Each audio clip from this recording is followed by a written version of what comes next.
Bonjour, je m'appelle Eva Quinta, je suis artiste photographe et mon projet de résidence à FI porte sur le Havre de Montréal.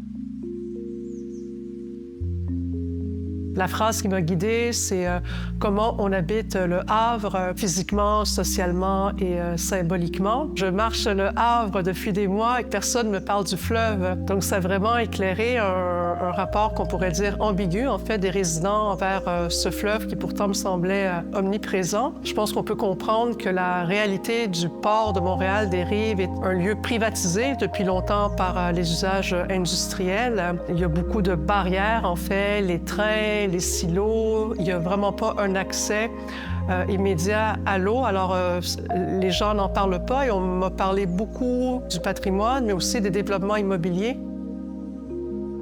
Moi, mon périmètre, grosso modo, c'est entre le bassin Peel et le chantier Molson. Et des deux côtés, du côté Atataken, il y a le futur quartier Molson, qui est un chantier assez paradoxal parce que c'est pas loin de la tour Radio-Canada où est-ce qu'on a démoli un quartier au complet il y a X années, au 20e siècle. Et de l'autre côté, il y a un méga projet Griffintown numéro 2 qui s'en vient au cœur du secteur Bridge Bonaventure.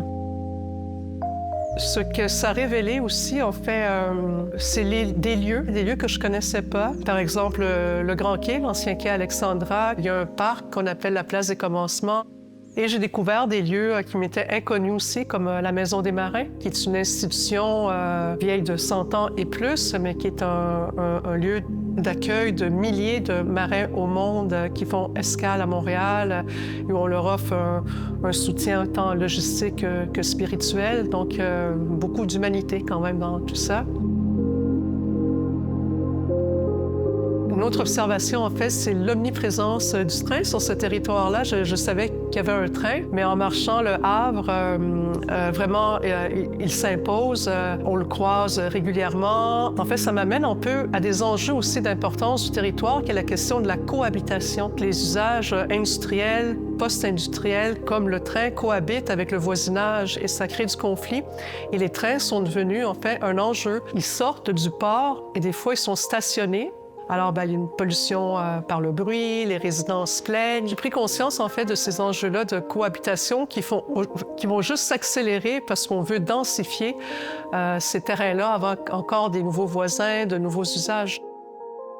J'active des protocoles qui sont devenus des protocoles réguliers dans mon travail, qui est les promenades partagées et les entretiens, les rencontres citoyennes. Ça fait une dizaine d'années que je me concentre en fait sur la question des territoires, des villes, de l'habiter, comment on occupe les lieux, comment on se les approprie, comment ils se transforment, comment on est transformé par eux.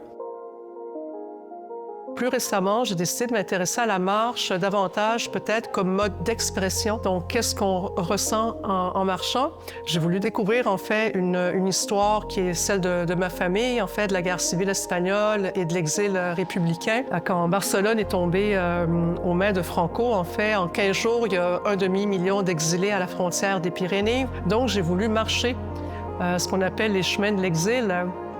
Et j'ai eu une expérience très éprouvante dans mon corps parce que j'ai trouvé que c'était difficile de marcher dans les montagnes. Et j'ai pensé en fait à toutes ces personnes vulnérables, femmes, enfants, vieillards, qui ont fui sous les bombes et la neige.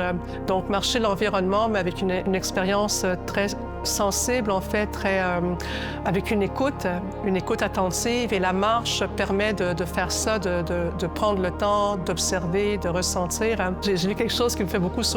On dit les urbanistes qui font des plans ne ressentent pas nécessairement le territoire, alors que le marcheur, la marcheuse le ressent dans ses jambes.